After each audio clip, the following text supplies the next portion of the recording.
नमस्ते, मेरा नाम श्याम है और मैं एक चार्टर्ड अकाउंटेंट हूँ।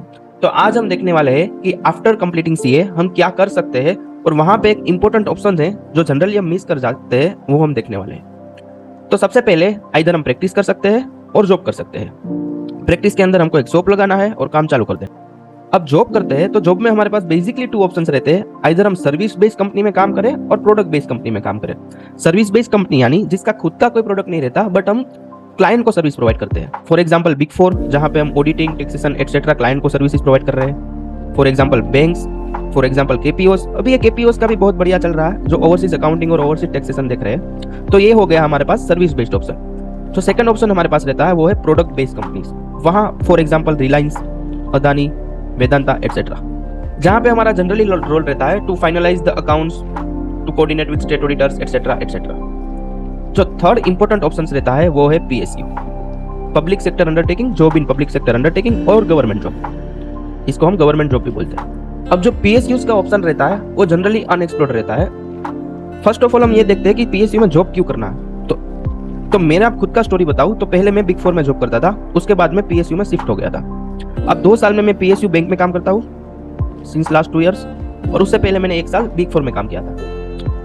अब यहाँ पे जो मेरे 2 ऑब्जर्वेशन है कि पीएसयू में जॉब क्यों करना चाहिए, तो इसकी कंपैरिजन में पे आई थिंक स्टार्टिंग में तो सेम ही रहता है और पीएसयू में ज्यादा भी हो सकता है। Second, work life balance. The most important thing is work life balance. Generally यहाँ पे वर्क लाइफ बैलेंस आपको दिखने को मिलता है पीएसयू में, बट मेरे केस में बिग फोर में मुझे वर्क लाइफ बैलेंस बिल्कुल नहीं था।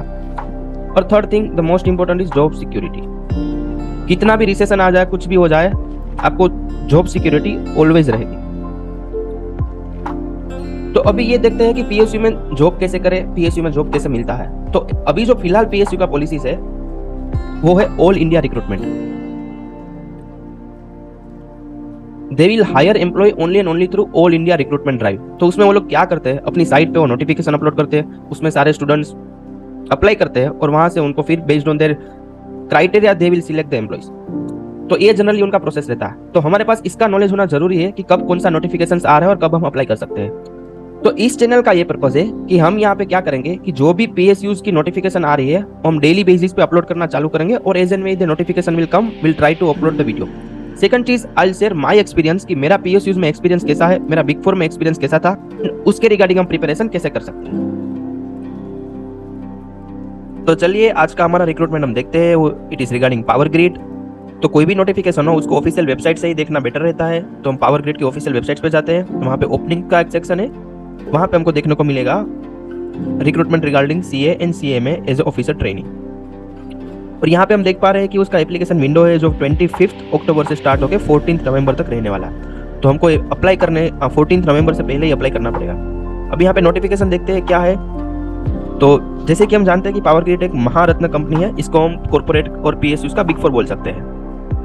उनके टोटल 662 लोकेशंस है। तो इसका मतलब ये नहीं है कि आपका ट्रांसफर यहाँ पे हो सकता है। जनरली ये रहता है कि फाइनेंस का जो एम्प्लॉयज रहते हैं, फाइनेंस के एम्प्लॉयज रहते हैं, वो जनरली हेड ऑफिस या कॉर्पोरेट ऑफिस में रहते हैं, बट जो इंजीनियर्स वगैरह रहते हैं उनको साइट वगैरह में जाना रहता है। सेकंड चीज यहाँ पे ये है कि टर्नओवर उनका देख पा रहे हैं 45,000 करोड़ है और पेट है प्रॉफिट आफ्टर टैक्स 15,000 करोड़ है। तो ऑलमोस्ट 33% जितना प्रॉफिट है। तो एक बार मैं ग्लास डोर पे भी रिव्यूज देख रहा था, तो वहां पे भी ये दिख रहा था कि थोड़ा प्रॉफिट ओरिएंटेड ऑर्गेनाइजेशन है, तो आपको ऐसा कल्चर वहां पे फील हो सकता है। आइए अब वैकेंसीज की बात करते हैं। तो टोटल 20 वैकेंसीज है, उसमें से अनरिजर्व्ड के लिए 8, बाकी 6 ओबीसी के लिए, 2 ईडब्ल्यूएस एससी एसटी के लिए और पीडब्ल्यूबीडी के लिए 2 वैकेंसीज है। तो उसका पीडब्ल्यूबीडी का डेफिनेशन यहाँ पे दिया गया है। तो चलिए अब देखते हैं जॉब स्पेसिफिकेशन। ये पॉइंट से हमको क्लियर होगा कि हमको अप्लाई करना चाहिए या नहीं अप्लाई करना चाहिए। This point will be the decision maker. तो सबसे पहले द पोस्ट का नेम है ऑफिसर ट्रेनी है इन फाइनेंस। जो अपना ग्रेड रहेगा वो E2 में रहेगा after completion of the training. तो ट्रेनिंग कितने पीरियड का, तो ट्रेनिंग है 1 ईयर का। क्वालिफिकेशन सीए और सीए में, और एज लिमिट है 28 ईयर्स जो कि अपर एज लिमिट है। कंपेंसेशन का हम थोड़ा बाद में डिस्कस करते हैं, उससे पहले हम देख लेते हैं कि 500 रुपीज का नॉन रिफंडेबल डोनेशन है जो हमको करना पड़ेगा। It is nothing but application fee.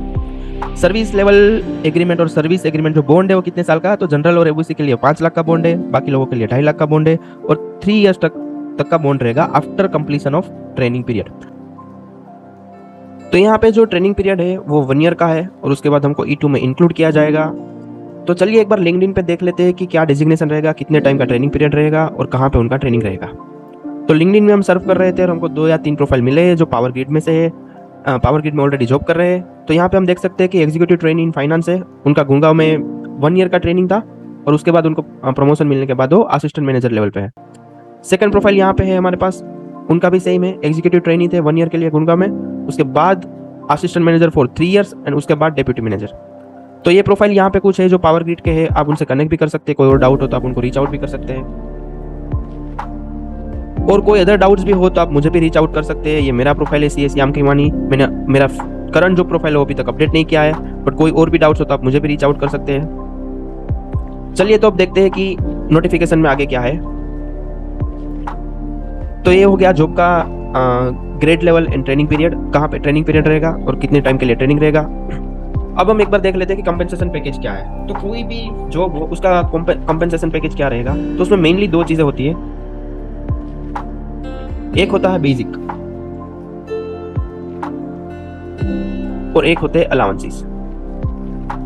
अब अलाउंसेस इनके 4 5 6 7 नाम जो भी आपको देना हो दे दीजिए, वो सारे अलाउंसेस होते हैं। इसका आप टोटल करेंगे तो आपको टोटल ग्रोस सैलरी मिल जाएगा, आपका टोटल ग्रोस सैलरी। अब इसमें से थोड़ा बहुत डिडक्शन होता है, वो क्या रहता है, तो एनपीएस रहता है, इनकम टैक्स रहता है, प्रोफेशनल टैक्स रहता है, पीएफ वगैरह रहता है। वो डिडक्शन के बाद आपको मिलेगा नेट सैलरी। अब मेनली 2 ही चीज होती है generally, basic salary and allowance. अब जो पे स्केल होता है वो क्या रहता है, तो वो जनरली बेसिक का ही होता है पे स्केल। अब बेसिक का पे स्केल गवर्नमेंट ने डिफाइन किया है, बट अलाउंस का कहीं पे डिफाइन नहीं किया। तो आप देखेंगे कि salary companies to companies vary करती है बिकॉज ऑफ अलाउंसेस।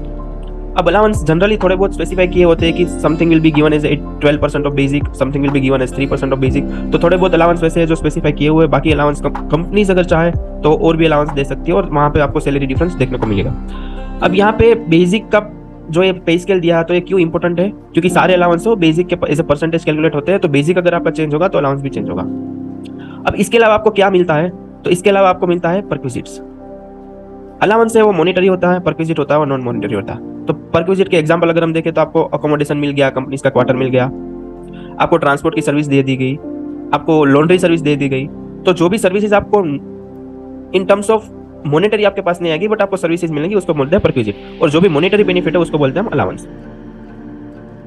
तो मेरे हिसाब से ये 50,000 बेसिक है, ये जो पे स्केल होता है वो बेसिक का होता है, और ये 50,000 बेसिक है। तो यहाँ पे आपको अलाउंस वगैरह जोड़ के 80 to 90,000 आपको आफ्टर ट्रेनिंग पीरियड आपको नेट सैलरी हाथ में आएगी 80 to 90,000 आफ्टर ऑल डिडक्शन। यहाँ पे नेट सैलरी आपका आएगा 80 to 90,000। आपका ग्रोस हो सकता है 1 लाख से 1,10,000 तक, और उसमें से थोड़ा बहुत 10-20 हज़ार का डिडक्शन होगा, और यहाँ पे आपको मिलेगा 80 to 90,000। अभी यहाँ पे हम देखते हैं कि ये 50,000 है, इसका क्या मतलब है, 50,000 to 1,60,000 और बीच में 3% है। तो ये एक बार देख लेते हैं स्केल क्या होता है।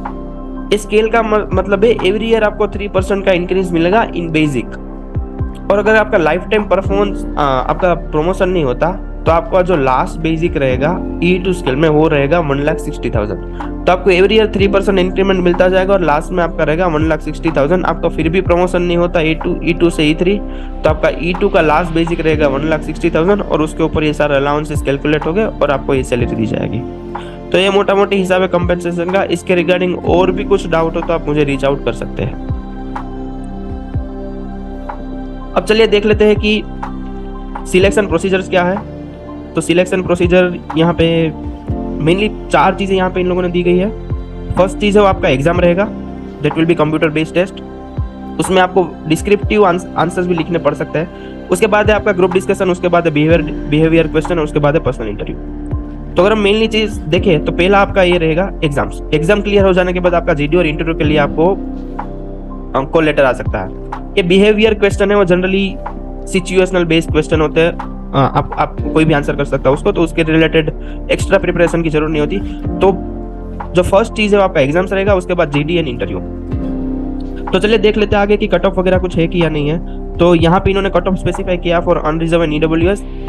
जो कट ऑफ है वो 40% ओवरऑल है और 30% इन ईच एग्जाम है। तो मिनिमम 30% इन ईच कैटेगरी लाने हैं और ओवरऑल हमारा 40% होना चाहिए। ये ओबीसी के लिए 10% का उन्होंने कुछ रिलैक्सेशन दिया है। उसके बाद देख लेते हैं कि short listing of eligible candidate क्या है। तो जो भी एग्जाम्स में कट ऑफ के ऊपर आ रहे हैं उनको वो लोग बुला लेंगे जीडी और इंटरव्यू के लिए, और जीडी और इंटरव्यू में जो लोग सिलेक्ट होंगे उसके बाद उन लोगों को ये वेटेज दिया जाएगा। उसके बाद लास्ट में ये सब हो जाने के बाद अगर आपका सिलेक्शन हो जाता है तो आपको एक मेडिकल एग्जामिनेशन कंडक्ट करना पड़ेगा और उसमें आपके रिपोर्ट्स वगैरह देखे जाएंगे, बट वो जनरली बेसिक्स होते हैं। अनलेस एंड अनटिल आपको कुछ सीवियर डिसीज नहीं, आपको टेंशन लेने की जरूरत नहीं होती, वो क्लियर हो ही जाता है। ये थोड़े बहुत टेस्ट सेंटर्स है जो यहाँ पे इन्होंने दिए हुए हैं, कहाँ कहाँ पे एग्जाम्स कंडक्ट होगा। और यहाँ पे एक इंपॉर्टेंट चीज है, वो है जॉब डिस्क्रिप्शन। तो चलिए एक बार यहाँ पे जॉब डिस्क्रिप्शन देख लेते हैं क्या है। तो जेडी में उन लोगों ने दिया हुआ है कि हमारा डे टू डे काम क्या रहेगा। तो हम पीएफ रिलेटेड काम कर सकते हैं, यहाँ पे taxation related, PF, pension slip वगैरह। Commercial management, basically cost data for CRC submission etcetera. International finance management, concurrent management, bill processing management, book section related to financial closure and audit of accounts, budgeting, taxation, procurement of fund, audit and banking management। तो यहाँ पे इतने सारी almost 11 categories उन्होंने दिया है जिसके regarding उनको रिक्वायरमेंट है, और ये हमारा जॉब डिस्क्रिप्शन हो सकता है। अब जॉब डिस्क्रिप्शन के बाद थोड़े बहुत इंपॉर्टेंट इंस्ट्रक्शन दिए हैं जो आप सेल्फ एक्सप्लेनेटरी है, आप एक बार देख सकते हैं कि उसमें क्या है और क्या क्या डॉक्यूमेंट्स आपको अपडेट करने पड़ेंगे, वो भी यहाँ पे लिखा हुआ है। ये सारी चीज़ें आप एक बार रीड आउट कर सकते हैं। मेन इंपॉर्टेंट चीज़ है कि ये डेट्स आपको मिस आउट नहीं करना है। और आपको ऑनलाइन कैसे अप्लाई करना है, तो यहाँ पे लिंक है, आप लिंक को क्लिक कर सकते हैं। उसके बाद ईमेल आईडी, पासवर्ड और लॉगिन करके आप डेटा फिल करके अप्लाई कर सकते हैं। तो चलिए आज के लिए इतना ही। अगर आपको कुछ डाउट आ रहा है, कुछ क्वेरीज आ रही है, तो आप मुझे रीच आउट कर सकते हैं थ्रू माई लिंक्डइन। एंड आपको मिलते हैं नेक्स्ट वीडियो में विथ न्यू रिक्रूटमेंट नोटिफिकेशन। तब तक के लिए thank you, bye, take care, stay happy.